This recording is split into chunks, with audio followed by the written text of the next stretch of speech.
আজ আমি নিয়ে চলে এসেছি এঁচোড়ের ডাল। এই এঁচোড়টা দিয়ে ডাল বানাবো। এটা কিন্তু পিউলির ডাল। পিউলির ডালটাকে আমি ভালো করে ভেজে জল দিয়ে আগে সেদ্ধ করে নিয়েছি। দেখতেই পাচ্ছ সেদ্ধ হয়ে গেছে। এদিকে কাঁঠালটাও সুন্দর করে কেটে ধুয়ে নিয়েছি। এবার এই সেদ্ধ ডালের মধ্যে আমি কাঁঠাল কাটাগুলো দিয়ে দিচ্ছি।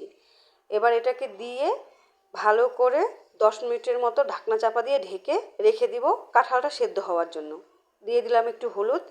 এবার আমি একটা থালা দিয়ে চেপে ঢেকে রেখে দিব। আমার ঢাকা হয়ে গেছে। এবার দেখো 10 মিনিট পরে চলে এসেছি। এবার ঢাকনা উঠিয়ে দেখছি সেদ্ধ হলো কিনা। দেখো কত সুন্দর হয়ে গেছে সেদ্ধ।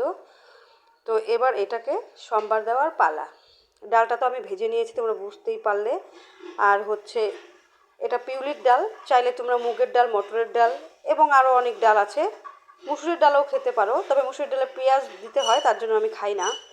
এদিকে সম্বারে আমি দিয়ে দিলাম গোটা জিরে, তেজপাতা, শুকনো লঙ্কা দিয়ে ভালো করে এবার তেজপাতা, শুকনো লঙ্কা, গোটা জিরেটা ভেজে নিব। ভেজে নিয়ে এইখানে আমি ডালটা সম্বার দিয়ে দিলাম।